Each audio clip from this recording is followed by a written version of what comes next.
500 million pesos na Ghost Flood Control Project umano'y sinadyang itago sa liblib na lugar sa Aguilar, Pangasinan. Para sa detalye ng balitang yan, kasama natin Idol Jam Victorio.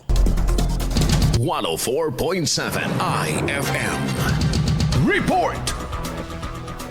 Tila sinadya umanong itago sa mata ng publiko ang natuklasang Ghost Flood Control Project sa liblib na bahagi ng Barangay Paracol, Aguilar, Pangasinan matapos matuklasan ang substandard at kulang-kulang na proyekto sa lugar. Sa National Investigasyon ni Pangasinan 2nd District Representative Mark Cuangco, bulag ang kanyang tanggapan sa naturang proyekto na nagkakahalaga umano ng humigit kumulang kalahating bilyong piso na kapansin-pansing substandard at hindi akma sa halaga ang pagkakagawa nito. Bagaman wala pang pinal na detalye ng buong proyekto, isinawalat din ng opisyal ang ilan pang tinutungtong proyekto na maaring substandard at ipinatayo ng walang kamalayan ang kanyang opisina.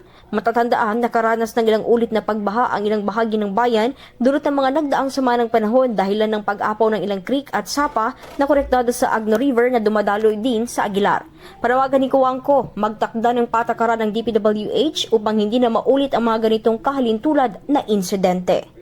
Kasama mo mula dito sa IFM Dagupan. Ito si Idol Jam Victorio. Tatak, IFM. IFM News. IFM News. IFM News.